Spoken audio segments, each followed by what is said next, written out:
Third time's a charm, right? Alright, so I'm going to try and do a video a day. I'm just going to do a quick tour of my home lab, maybe 5 minutes at most. I know a lot of you are like, "Ooh, what are you running? What do you have? What are you doing?" So I'm just going to kind of go through what's currently active, maybe show some stuff that's sitting idle or not plugged in, and we'll go from there. At the top of the rack is just kind of a hodgepodge system. It's a Core i5, 10 gig of RAM, has a couple ZFS arrays in it. But that's the box that we're going to mostly be testing on and doing the demos from. The earlier videos that you've seen from Proxmox are running in that box right there. The left-hand side is SSDs, then 500 gig mechanical hard drives, and then up the top on a shelf, inside the in a shelf, inside of the rack is 2 4 terabyte drives. Below that is a Windows system. This case is meant for doing mining, but we've only stuck 3 graphics cards in there. It's running Windows on a small Intel board. It's running Folding at Home right now, and we're just putting all that processing towards COVID right now. We've joined the Homelab team, I believe it was, when we first got involved with it. We haven't changed teams since. Below that is a Ubuntu system. It's got, 24 4 terabyte drives in there. It's 3 ZFS Z2 pools, so one pool, another pool, but they're all striped together. I think that one's yielding somewhere around 60, 70 T. I haven't looked at it yet, and math off the top of my head is not a strong suit. That's what we have calculators for. My shelf of miscellaneous, rack screws, thumb drives, adapters, hard drives, SSDs, time machines, and a not in use Ultra Cloud. I might give that away at some point, I'm not sure. Just a Belkin KVM for the rack. This one doesn't have a switching KVM, so I literally have to go plug in to which unit I want. Below that is my trusty server. I say it that way because this one's actually my roommate's that we put together for him. This guy's been around a long time. It's got 28 terabyte drives in Z3, and that's yielding 113 terabytes. And so right now they're copying between each other, and I'll show you how that's briefly set up. And then just a bunch of idle and dead equipment. All right, monkeys, let's go take a look at the back because I know you guys like to see how things are wired. Top of the rack is a Cisco SG300-52 port gigabit switch, non-PoE. The little bit of fiber goes up into this pipe and goes into the wiring closet for the house. We'll go take a look at it in a sec. The top Proxmox unit is actually at the same rack height as the switch. They fit just barely with each other. And then the mining case, and then this is the top NAS. So this is 10 gigabit that's going directly down to the other NAS, so they have a dedicated link between each other. I have nothing else in the house that needs a 10 gig, so I just use that for when they're syncing between each other, so we're not sucking up on the gigabit.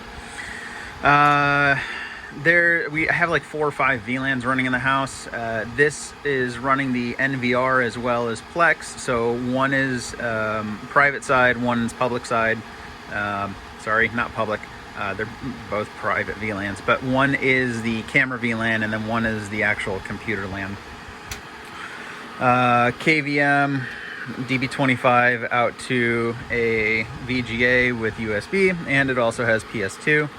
I'm going to get all these acronyms screwed up at some point. Watch. You just watch. I'm going to hodgepodge this video real soon.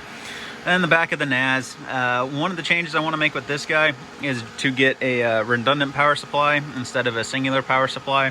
I'd like to get this rack kind of balanced between UPSs on redundant supplies as well. Right now I only have one battery backup, so it makes almost no sense to have redundant power supplies in any of these because I have one source of power, I have one battery backup, and one power rail. So when I have to do these, it's kind of frustrating because it takes up 2 lines because they'll scream at me in error if there's if one of them's just unplugged. So that's the back of the rack. Anyways, let's go take a look at the network closet for the house. Oh, this is the workbench full of crap. That is my Hyper-V cluster that I've been playing with the past couple of days. Oh, my house is a mess. All right. So here's the network closet. Starting from the very top of the ceiling, that's a 4-inch pipe that just is a 90-degree elbow up into the attic where cabling for the house is coming down. And then we have 2 conduit pipes that are coming in. The one on the left actually goes outside. And so the one that's going outside not only goes out to the incoming Comcast cable, but goes outside into the ground, around the house, and back into my office area, because the walls that are my office area are actually exterior walls. So getting down the brick is going to be really frustrating. So we decided just to bury the conduit, pop it in the wall, and I ran fiber to a switch at my desk. The one next to it is the conduit that's going over to the server rack. There's a couple of Ethernets that are going in there. One pops out for the camera that's in this room. And then the other one is for the phone, because this is a PoE switch and the SG300 is not. I did not want to put adapters in over there. I suppose I could have, but yeah, I just ran those right over here. Right, top of the rack, TP-Link little gigabit switch. The intention was for what I call orange LAN. So I have red, orange, green, camera, and dev LANs. So the orange LAN is where most of the PCs are. I thought I was going to have more cabling done for the house, but just a dumb switch to feed that off, because this is only 24 port. Maybe I'll up this to a 48 at some point, and then I don't need that. Ubiquiti 24 port switch. I'm sure all of you know what that is, what it does, so I'm not going to stand to explain it. And then the 2 fiber connections, one to the office, one to the server rack over there. PF-Sense on a dedicated hardware. This one is the SG4860. I bought a pair of these. One of these is actually out at a customer site. And then at some point I'm going to do a video on setting these up in high availability, or HA, and just how to use CART, because it's really not that hard. There's just a lot of nuances that you really have to kind of go through. I had a bunch of stuff up on the shelf. Really was a lot of Raspberry Pis, which is why this is here. And then I just kind of stopped using Raspberry Pis because Proxmox is just so easy to create containers and VMs in. It's just, why would I use the SD cards of a Raspberry Pi that can frequently fail? Anyways, I have a laptop that's in here, a little hard to see. That's hooked through a VPN through Proxmox. So I can do testing for a customer, one of our larger ones. So if we have to play with their laptops or anything, it's just easier for me to have the machine here. If I need to do anything physically with it, it's available for me. But it's just always on, always plugged in. We throttled it back a little bit so the heat isn't too much of an issue. But yeah. So this is what I call Dojo. I've named my computers really strangely. There's no rhyme or reason for it. Keys used, by the way, so have at it, try, but whatever. It's just a Windows machine for me to RDP into. It's got a 4 terabyte hard drive in there. If I need to make stuff in the lab, I can just remote into it. It's got USB 3.0 on the back, and if I need to run something or process something, this is kind of where I do it, because I don't really have desktops.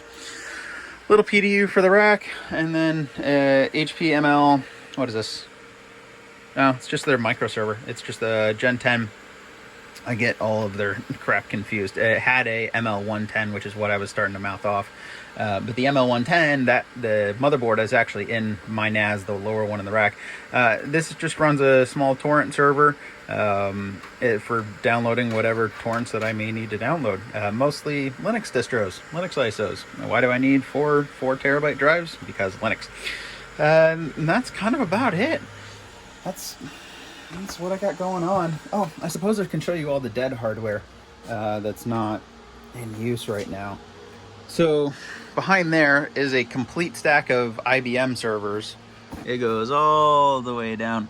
$500 for the entire thing, and some servers that you don't see that are actually deployed right now. This was from a government auction, and yeah, I just went over with my roommate's pickup truck, picked them up from a county below us, and now I don't know what to do with them. I don't know if I should sell them or give them away. For everyone that comments, give it away. Yeah, of course, that's what you want. Free shit, right? Just pulled out a NEC DSX phone system from a customer. We switched them over to VoIP, which is what those are. That's what, 8 handsets left in there. It's S505 from Sangoma headsets. We like to use the Sangoma ones because we use free PBX a lot for our customers, and it's just, they natively work well without extra licensing. Extra PCs, tons of keyboards. We put out a lot of refurbished machines from HP, their Desktop Pro line, and the manufacturer that we get them from always sends us really crappy keyboards. So yeah, I just have a stockpile of them. Maybe that's what I'll do. I'll just start giving away keyboards on every video. This is just what we keep in stock. A couple of switches, some access points. We've been swapping out a lot of Ubiquiti routers for FortiGates as our customers start to have more security needs. You know, when we first sign up with people, they're always like, how do we do it really cheap? And I'm like, well, you could do this, or you could do it the proper way. And so they always end up paying more in the long run. But yeah, this is just kind of the stock and random inventory that I have. Yeah. Drones, helicopters, you know, the fun safe. I keep data in there. Data. Desktop Mac Mini, Dotto DNA, nice big old hurricane window. Yeah, I mean, that's the room. This is where I do most of my stuff. Yes, I almost just dropped my phone. So anyways, I got more videos coming for you soon, and hope you enjoyed this really handheld video.